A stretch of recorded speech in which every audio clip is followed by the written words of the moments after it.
السلام عليكم. isku soo noqdo wanaagsan. waxaan qaadan doonaa waxa la yiraahdo shaybis iyo tools badan oo yani muhiim ah qaadan doonaa cashirkeena. waxaan leenahay marka hore waxaan sameyn doonaa wax sidan u eg. marka waxaan sameyn doonaa text oo leh weliba effect shaybiskan qoraal sida loo soo geliyo. tusaale shaybiskan kala duwan labada xab loo isticmaalo, sawirkan sida loo soo geliyo, xidigtaas iyo effects si loo sameeyo, iyo qaybtan yar oo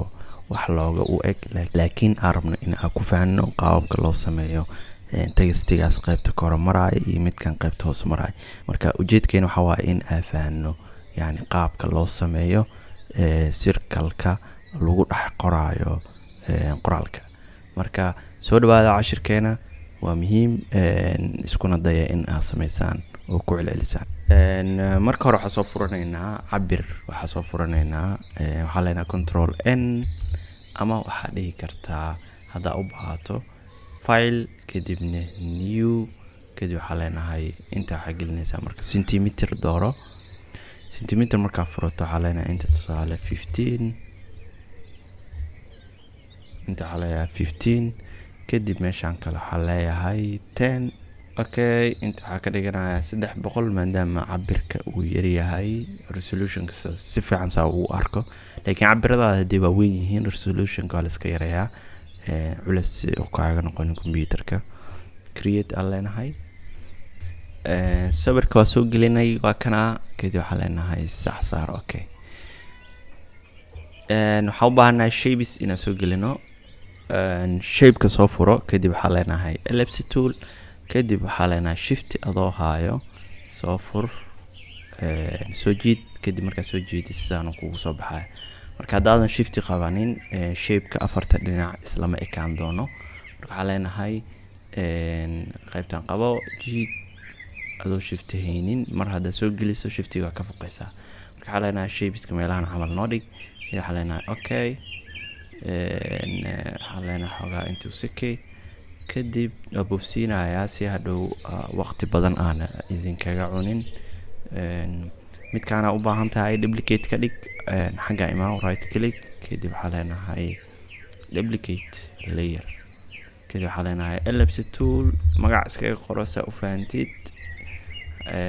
haddii waqti au helin okay iska dheh 2 iskaga qoro ellipse 2. waxaa sameynayaa hadda marka midkaan gadaal u celinayaa xoogaa kadib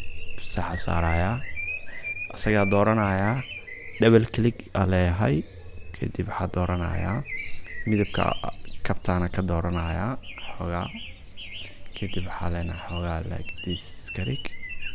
noocan oo kale okay dheh kadib wixii sixid ah oo qiyaasid oo kale adaa ku deynayaa. hadeertaa marka waxaa soo gelinaynaa mar kale shapes kale. shapeskan waxaa leenahay meelaha noo dhig kadib waxaa ka dhigtaa black ha ahaado. opacity marka inta imaw opacity marka waxaa ka dhigtaa 50%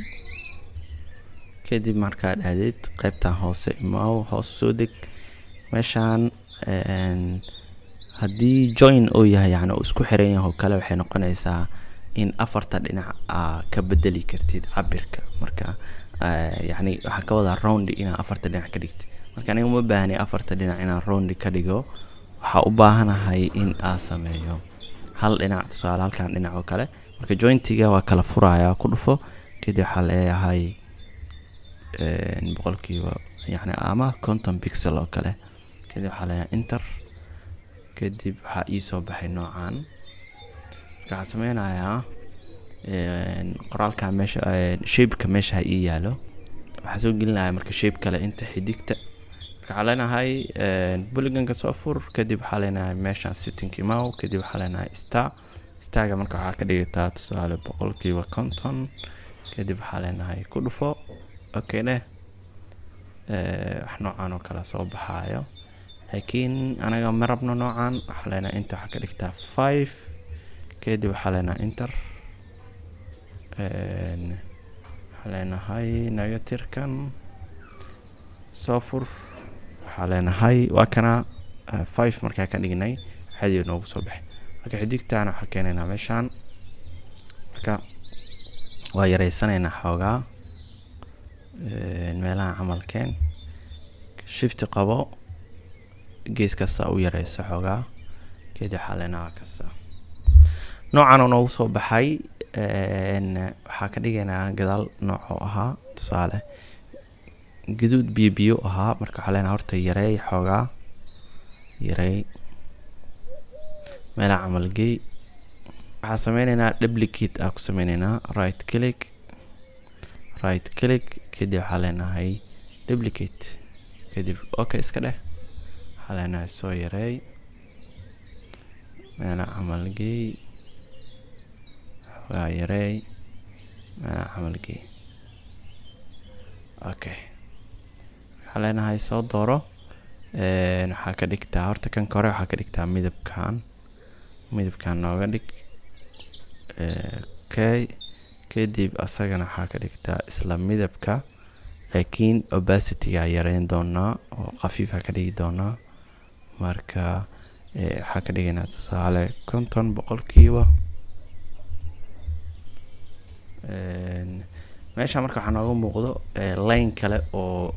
madow gadaal oo noo ku jira marka waxa leenahay stroke marka waa kana iska xireynaa stroke sidaas iska xiri kartaa kadib midkaan waxa ku sameynaynaa effect waxa leenahay effects ku dhufo kadib waxa leenahay tusaale drop shadow marka dhahno noocaas noo soo baxayo laakiin anaga waxa u baahanahay qaybtan outer glow ay ku qoran tahay wax noocaas oo kale ayuu nooga dhigay okay aan leenahay kadib waxa noo soo haray qaybta kale oo qoraalka inaan sameeyno marka qoraalka weynaa waxa leenahay tusaale marka waxay u muuqataa qoraalka in uu jiro qaybta hoose marka waxa leenahay control shift bracketka marka midna uu xirmaa midna uu furmaa marka bracketka furmaaya aan leedahay hadaadan shortcut-ka ka gaari karin waxa sameyn kartaa qoraalka wuxuu yaalaa qaybta hoose tusaale hadda control z leeyahay qaybtan hoose uu yaalaa kor u soo qaad isaga dhan kor marka keento meeshaas oo uu dambeyn imaanaya waxa leenahay meelaha camal noo dhig kadib drop shadow laakiin drop shadow ma isticmaalayna anaga waxa isticmaalaynaa kadib waxa leenahay okay weynay qoraala inta soo gelinaynaa marka waxa leenahay kan iska weynay xoogaa darbiga noo geli kadib text noo soo qabo